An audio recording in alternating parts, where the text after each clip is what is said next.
영광을 돌립니다.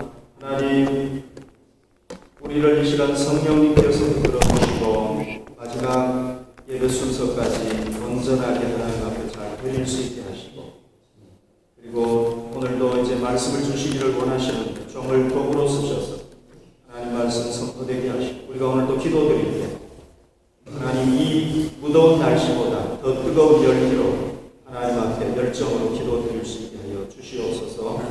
예수님 이름으로 기도드립니다. 아멘. 예, 여러분, 오늘 성경에 보면은요 엄청난 사건이 나옵니다. 저는 이 사건을 엄청난 사건이라고 표현할 수밖에 없습니다. 베드로가 복음을 전했는데요, 한 명도 아니고 3,000명이라는 사람이 베드로의 말을 듣고 설득을 당해가지고 회개하고 예수님을 믿었습니다. 여러분 참, 우리가 한 사람은 예수님 믿으라고 설득하는 게 힘들잖아요. 금방 설득이 됩니까? 설득이 안 돼요. 근데 3,000명이라는 사람이 설득을 당해가지고 예수님을 믿게 됐습니다. 이거는 엄청난 역사가 아니겠습니까? 그리고 교회가 세워졌잖아요. 기독교 역사상 첫 번째 교회, 예루살렘 교회가 세워졌습니다. 정말 놀랍지 않습니까? 이건 놀라운 엄청난 사건입니다. 정말 엄청난 사건. 여러분, 이 엄청난 사건이 어떻게 해서 일어나게 된 것인가요? 베드로는 우리가 잘 알다시피 전직 어부잖아요. 고기 잡는 사람 아닙니까? 여러분, 고기 잡기 위해서 박사학위가 필요합니까? 공부를 많이 해야 됩니까? 지식적으로 뛰어나야 됩니까? 그런 건 아니잖아요. 베드로는 그렇게 지식적으로 뛰어나거나 학문을 많이 공부한 무슨 석사나 박사학위가 있는 사람이 아니었습니다. 여러분 다 잘 아시잖아요. 그러면은 여러분, 베드로가 이 말을 기가 막히게 해가지고 사람들을 이끄는 뛰어난 연사였습니까? 제가 생각할 때는 제가 베드로보다는 더 말을 잘하는 게 아닐까 그런 생각이 있어요. 베드로는 저보다 더 말을 못했습니다. 그러면은 우리가 분명하게 알 수 있는 건 뭐냐면은 베드로 자신의 능력은 아니라는 것을 분명하게 알 수가 있습니다. 그렇다면 여러분, 도대체 이 사건이 어떻게 해서 일어난 것입니까? 사도 베드로는요 38절에 보면 이렇게 얘기를 합니다. 성령의 선물을 받으라, 이렇게 얘기를 했어요. 사도 베드로가 성령의 선물을 받았기 때문에 그렇다는 것을 우리는 알 수가 있습니다. 그 사실이 어디에 나옵니까? 사도행전 2장 1절에서 4절에 보면은 오순절에 성령님께서 임하셔서 베드로에게 임하지 않습니까? 고전 임하지만 해도 베드로는 예수님을 3번씩이나 부인했던 나약한 사람이에요. 자기 목숨이 두려워가지고 3년을 따랐던 그 예수님을 부인했던 사람이에요. 그런데 여러분, 성령님께서 임하시니까요 어떻게 됩니까? 나가서 복음을 담대하게 나가서 복음을 전하니까 3,000명이라는 사람이 회개하고 돌아오는 역사가 일어났어요. 그래서 성령의 선물 때문이라는 걸 알 수가 있습니다. 오늘 제목을 제가 성령의 선물이다 이렇게 잡았는데요. 여러분, 성령의 선물이라는 게 뭡니까? 그러면 성령의 선물은 이겁니다. 성령님께서 어떤 사람에게 임하셔서 그를 통치하시고 그에게 권능으로 부어주셔서 쓰시는 걸 얘기합니다. 이게 성령의 선물 전체라고 얘기할 수가 있습니다. 여러분, 놀랍게도 베드로는 우리와 똑같은 사람이었습니다. 그런데도 불구하고 성령의 선물을 받으니까요 담대하게 나가서 복음을 전했고 3,000명이라는 엄청난 사람들이 회개하고 돌아오는 놀라운 역사가 일어난 거예요. 그러면 여러분, 이 성령의 선물이라는 것은요 하나님께서 인간에게 주시는 엄청난 선물이라는 걸 알 수가 있습니다. 이 성령의 선물은요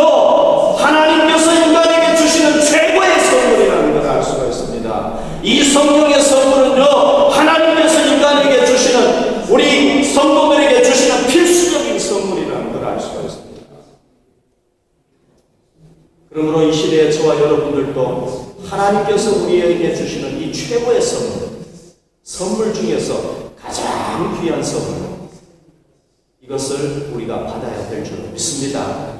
이 선물은 누가 받을 수 있습니까? 제가 받을 수 있습니까? 집사님이 돼야 받을 수 있습니까? 누가 받을 수 있습니까? 이 약속은, 여기서 약속이라는 것은 성령님의 선물을 받는 약속을 얘기하는 것입니다. 이 약속은 너희와 너희 자녀와 모든 원내 사람, 곧 주 우리 하나님이 얼마든지 부르시는 자들에게 하신 것이라. 주님께서 부르시는 사람은 누구든지 이 선물을 받을 수가 있습니다. 그래서 여러분, 마가다락방에 120명의 사람들이 모여 있었잖아요. 거기는 11명의 제자들이 12명의 제자들이 모여 있었고, 그 다음에 예수님의 가족들과 120명의 사람들이 거기 모여 있었는데요. 그들 모두에게 성령님께서 임하셨어요. 오늘도 누가 성령의 선물을 받을 수가 있느냐? 인종을 초월해서, 종족을 초월해서, 나이를 초월해서, 성별을 초월해서, 먼 데 있든지 가까이에 있든지, 섬에 살든지 육지에 살든지 누구든지 주님께서 부르시는 사람은 성령의 선물을 받을 수 있습니다. 성령의 선물을 어떻게 받을 수가 있습니까? 베드로가 이르되 너희가 회개하여 각각 예수 그리스도의 이름으로 세례를 받고 죄 사함을 받으라. 그리하면 성령을 선물로 받으리니, 성령의 선물을 받으리니. 여러분, 성령의 선물을 받는 조건이 딱 한 가지가 있습니다. 이 선물은요, 엄청나게 착한 일을 해야 되는 것도 아니에요. 엄청난 부자여야 되는 것도 아니에요.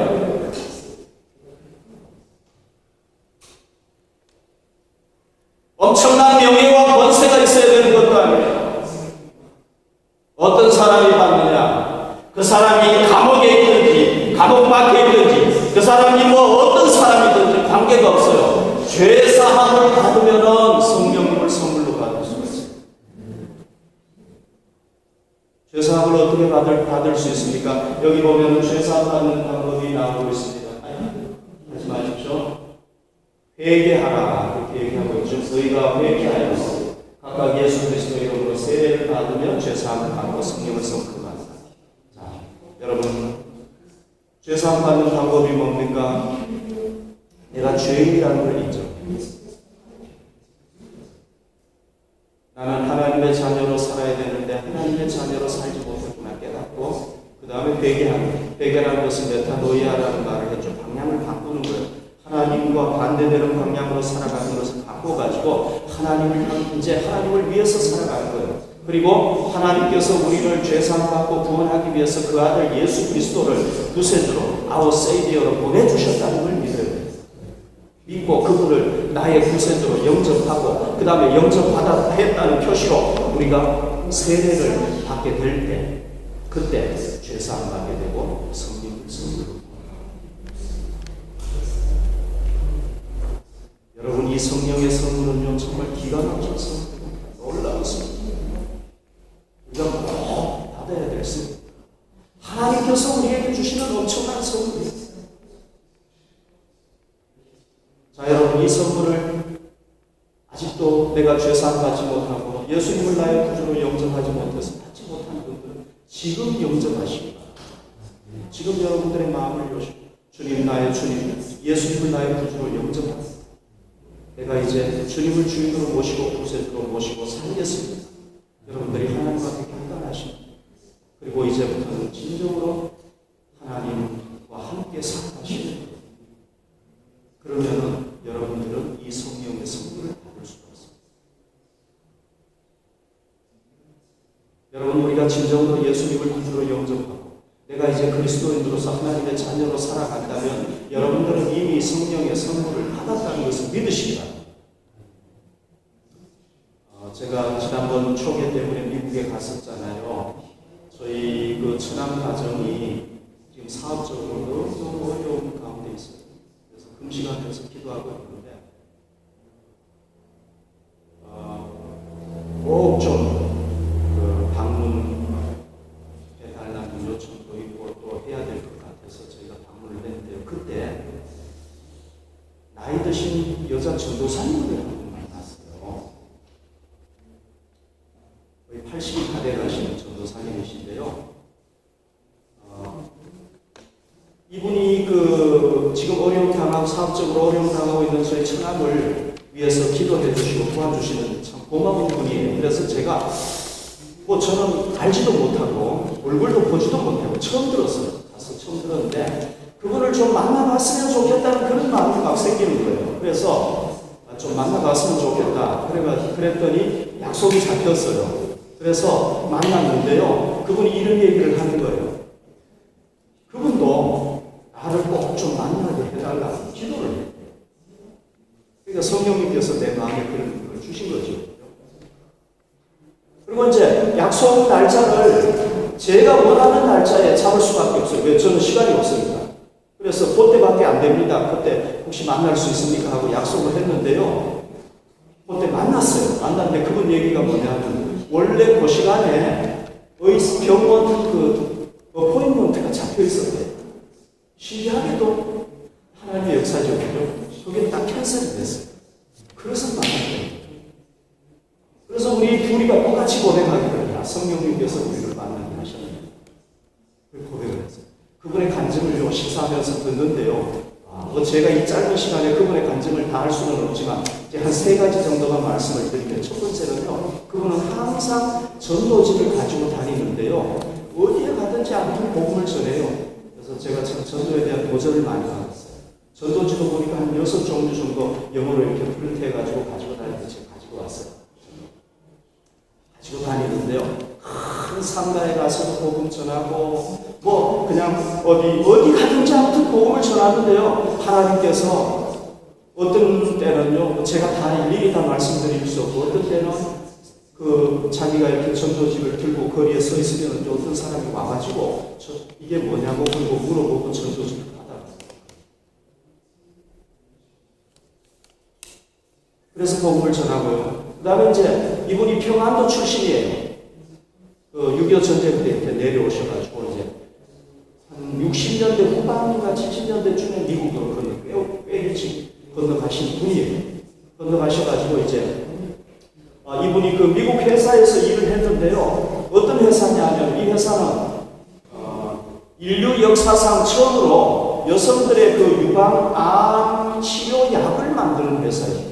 그러니까 미국의 과학자들이 달라붙어가지고 그 약을 개발을 하는데요. 이 한국 여성, 조그만한 여성분이 자기도 그 회사에 들어가가지고 그 과학자들과 함께 그 약을 만드는 데 같이 공헌을 한 거예요.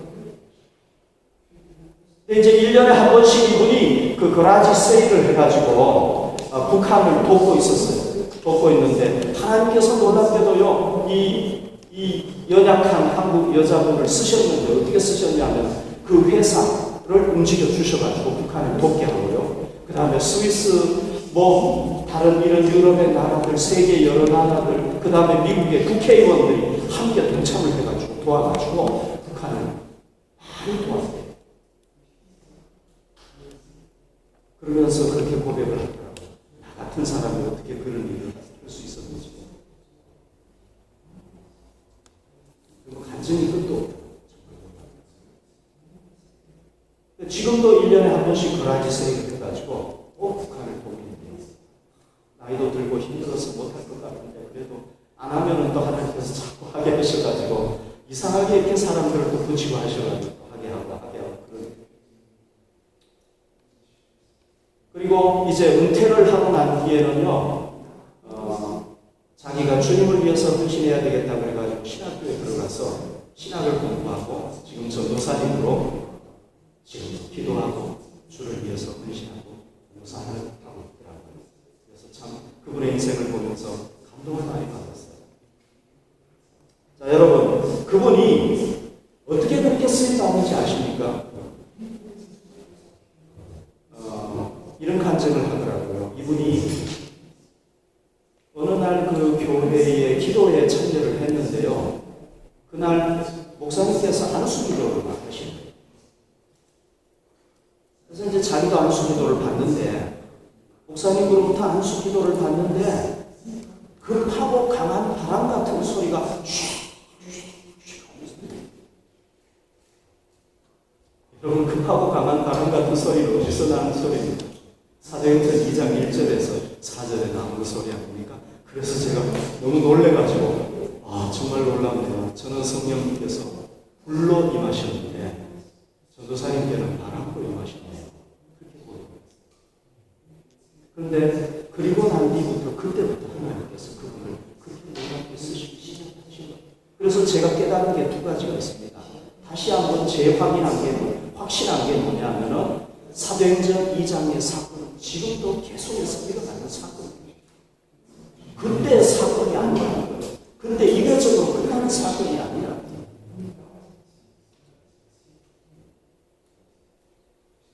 그리고 성령님께서 그분과 동행하시고 권능을 주셔서 쓰시니까 한 연약한 열성이 그렇게 엄청나게 쓰입니다. 사랑하는 성도 여러분, 오늘 우리가 성령님의 선물을 받았습니까? 그렇다면 이제 우리도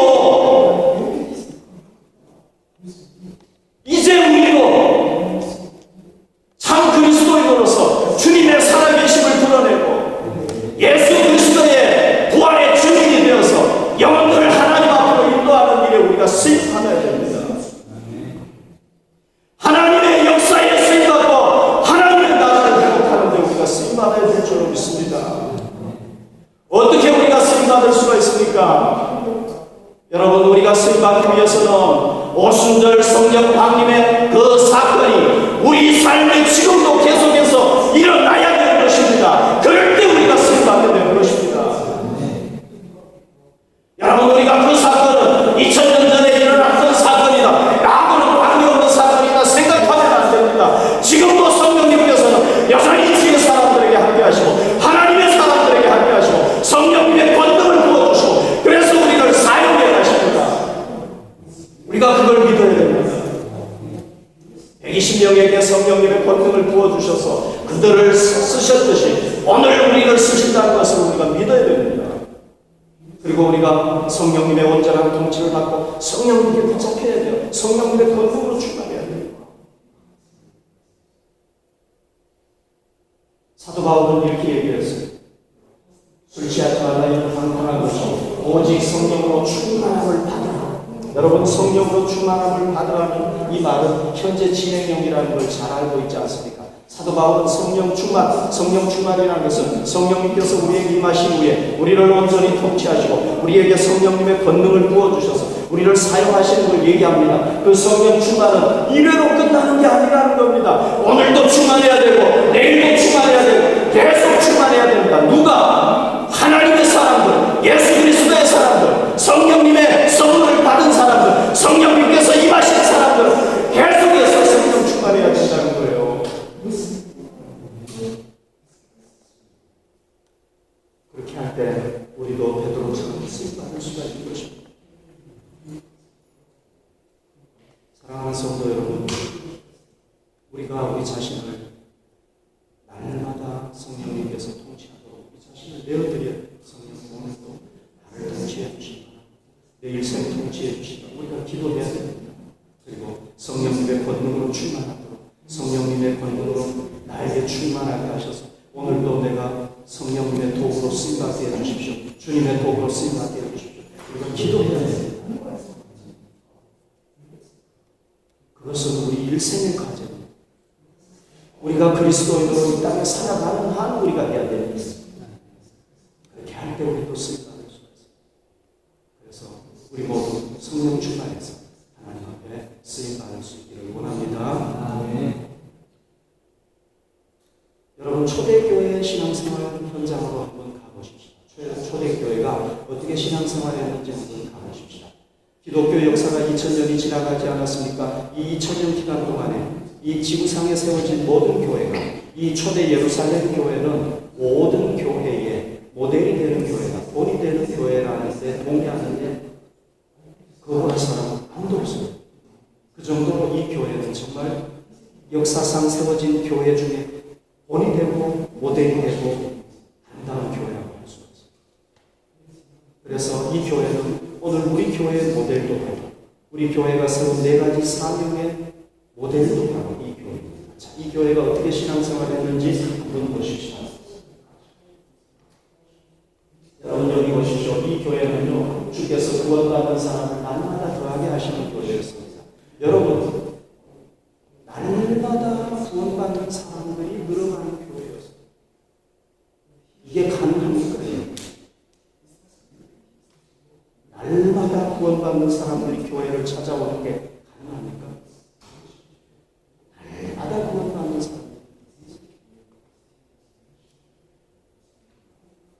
한 달에 한 명만 구원받아도 참 감사한 일이에요. 우리 조건에서는 그죠? 근데 일주일에 한 명만 날마다 구원받아. 놀라운 일. 실제적으로 놀라운. 구원받는 사람이고 날마다 한 사람만 받겠습니까? 날마다 구원받는 사람들이 일어났습니다. 여러분, 그들이 주의 부활의 증인이 되니까요, 주님께서 그들을 통해서 수많은 사람들이 구원받게 하셨던 것을 알 수가 있습니다. 그래서 우리 교회 첫 번째 사명도 주의 부활의 증인이 되어서 주의 복음을 증거하고 영혼을 구원하는 것입니다. 여러분, 교회가 해야 될 가장 중요한 사명 중에 사명은요, 주의 부활의 증인이 되고 복음을 증거하는 것입니다. 이게 교회의 가장 중요한 사명이에요. 역사상 어느 교회를 보더라도 이 사명을 충실하게 감당했던 교회, 이 사명을 충실하게 감당했던 시대는요, 교회가 살아있었어요. 그러나 이 사명을 감당하지 못했을 때는 교회가 죽을 수밖에 없어요. 쇠퇴할 수밖에 없었어요. 그래서 우리 교회도 이 사명을 감당하고 우리가 이 사명을 감당하는 교회가 되어야 될 줄로 믿습니다. 두 번째 보십시다. 여기 보십시오. 날마다 마음을 같이하여 성전의 모임을 힘쓰고 집에서 떡을 떼며 기쁨과 순전한 마음으로 음식을 먹고 그랬죠. 하나님을 찬미하며. 여러분, 여기 놀랍지 않습니까? 날마다 성전에 모여서. 여러분, 날마다 성전에 한 번씩이라도 나올 수 있겠습니까? 우리는 일주일에 한 번 예배 드리는 것도 힘들어요. 날마다 성전에만 모였습니까? 그것뿐이 아니에요. 집에서 또 모여서, 그것도 부족해가지고. 이게 부영 예배의 원형이라고 볼 수가 있는데요. 성전에 모이고, 집에서 모이고, 저 시간 나는 데가 아무튼 모여가지고 하나님을 찬미한다. 하나님께 예배드리고, 경배드리고, 그 영예하고 그렇게 된다는 거예요.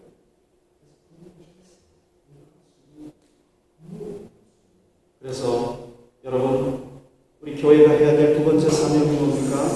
하나님께 경배드리는 게 우리가 해야 될 사명이에요. 여러분, 하나님께서 우리를 왜 구원하셨습니까? 우리로부터 예배 받으시기 위해서 구원하셨잖아요.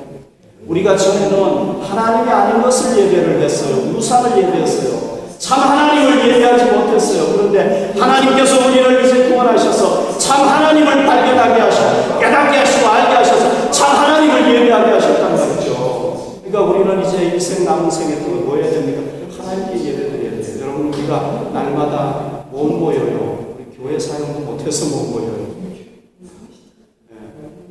우리가 일주일에 한 번씩 하나님 앞에 모이는데 이 한 번씩 모이는 예배라도 우리가 정말 최선을 다해야 되지 않겠습니까? 최선으로 모여야 되지 않겠습니까? 여러분, 하나님 앞에 드리는 예배를 우리가 온전히 드리도록 노력해야 되지 않겠습니까? 잘 기도로 준비하고 삶으로 준비하고 그리고 우리가 미리 와서 기도로 준비해가지고 하나님 앞에 우리가 드려야 되지 않겠습니까? 일주일에 한 번 드리는 예배입니다.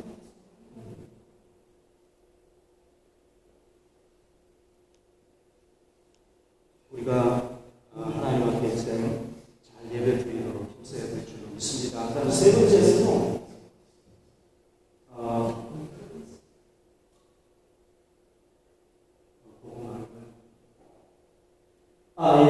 고전에 고맙습니다. 여기 보십시오. 온 백성에게 칭송을 받았다고 그랬죠. 온 백성에게 칭송을 받으니라. 자, 여러분, 교회가 어느 지역에 교회가 있으면 그 도시에 있는 사람들로부터 그 교회를 막 찬송하고 그 교회를 막 칭송하고, 칭송한다는 거는요 그냥 칭찬한다는 게 아니에요. 교회를 막 모르러 보는 거예요. 그렇게 될 수 있겠습니까, 여러분? 그렇게 되는 되게 쉽겠습니까? 초대교회는 우리가 정말 발목도 따라가도 못 따라가는 아주 굉장한 거예요. 모델이 됩니다. 예루살렘에 사는 사람들은 다 이 예루살렘 교회, 예루살렘 교회, 예루살렘 교회 막 칭찬이 찾아있어요.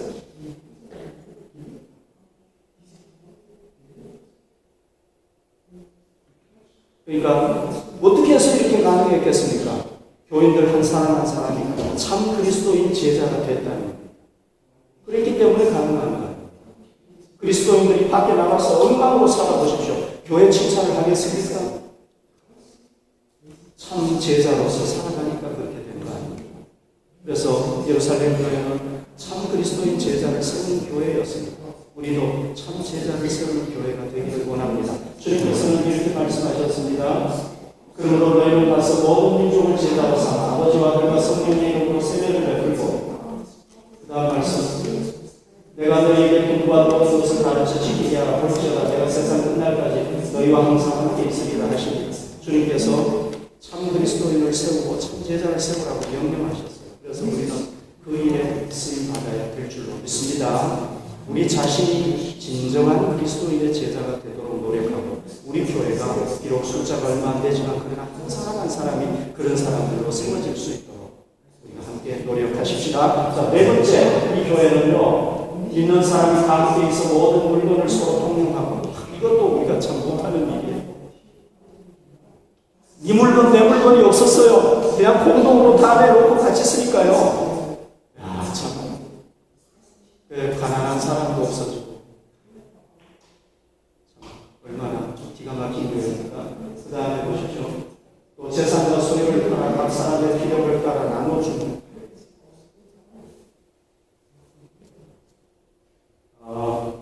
고전의 말씀이요. 소유를 따라 각 사람의 필요를 따라 나눠준다. 여러분 정말 놀랍지 않습니까? 이건 거의 불가능한 일이죠. 그런데 사랑을 실천하고 섬김을 실천해요. 그래서 우리 교회도 네 번째로 섬김을 실천하고 사랑을 실천하는 교회가 되기를 원합니다. 여러분, 우리가 진정으로 예수님을 따르는 제자고 우리의 삶의 목적이 이 땅이 아니고 하나님 나라가 목적이라면, 거기가 궁극적인 목적이라면 우리는 성립을 실천해야 됩니다. 여러분, 우리가 이 땅에서 삶의 끝이라 이 목적이라고 한다면 우리는 어떻게든지 모아야 되겠죠. 그러나 우리는 이 땅이 끝이 아닙니다. 하나님의 나라가 끝입니다. 그러면 우리는 나눠야 돼요. 주님께서 섬기기 위해서 오지 않았습니다. 자신의 모든 것을 다 나눴습니다. 마지막에는 생명까지 우리에게 주셨습니다. 우리도 나눔을 실천해야 됩니다. 나눔이 쉽지 않죠. 그걸 누가 주려고 하겠습니까? 그러나 우리는 나눔을 실천해야 됩니다. 여러분, 초대 예루살렘 교회가 이거 불가능하잖아요. 사람의 힘으로 가능합니까? 우리가 노력하지 않는다고 되겠습니까? 자기 재산 팔겠습니까, 여러분? 어렵습니다. 어떻게 해서 이렇게 됐습니까? 성령님께서 그 교회를 통치하시고 성령님께서 직위 사역하시니까 성령님의 역사가 아니면 불가능합니다. 그러니까 오늘 지상에 있는 모든 교회는 어떻게 되어야 됩니까? 성령님께서 통치하시고 성령님께서 친히 일하시는 교회가 되어야 돼요. 성령님을 제껴놓고 목사가 일하면 안 되는 거예요. 내가 성령님의 위치에 서가지고 일하면 안 되는 거예요. 교회의 재직들이 그 일을 하면 안 되는 거예요. 성도들도 하면 안 되는 거예요. 우리는 다 주님의 말씀에 순종해서 성령님이 인도하시는 대로 따라가야 돼요. 그렇게 될 때 이런 역사가 일어납니다. 여러분, 초대 예루살렘 교회가 어떻게 성령 충만한 교회가 되었습니까? 120명의 성도들이 마가다락방에 모여서 어떻게 했습니까? 기도했잖아요. 사도행전 1장 8절 말씀을 붙잡고 기도했잖아요. 주의 복음에 주의 증인 되라는 말씀 붙잡고 성령님이 임하시면 그게 권능을 주시면 가능하니까 그 말씀 붙잡고 기도했잖아요. 기도하니까 그런 역사가 일어나지 않았습니다.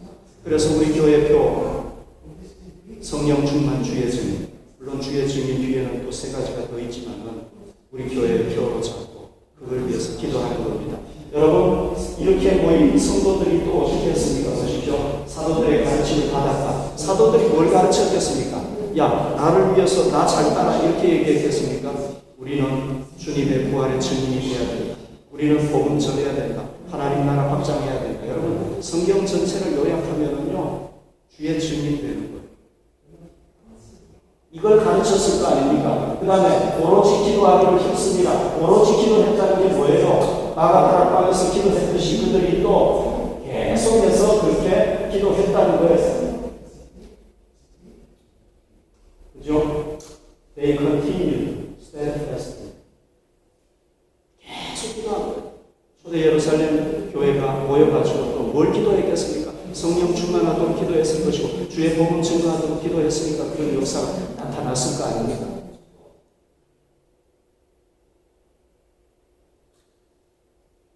여러분, 저는 여러분들에게 좀 간곡하게 부탁을 드립니다. 우리가 함께 동일한 기준을 가지고 나가야 돼요. 그리고 이 120명들이 기도했던 것처럼 초대 예루살렘 교회가 기도했던 것처럼 우리도 그 목적을 가지고 기도할 때 하나님께서 우리 시대에 규모가 크든 적든 사람이 많든 적든 그게 관계가 없습니다. 여러분, 커도 건강하지 못한 교회가 있을 수 있습니다. 작아도 건강한 교회가 있을 수 있습니다. 커도 하나님께 모델이 되지 못하는 교회가 될 수 있습니다. 적어도 모델이 되는 교회가 될 수가 있습니다. 하나님께서 쓰시는 교회가 될 수 있습니다. 중요한 것은 성령님께서 쓰시는 교회가 돼야 합니다. 그런 교회가 될 수 있도록 우리 함께 기도하면서 힘쓰고 노력할 수 있기를 바랍니다.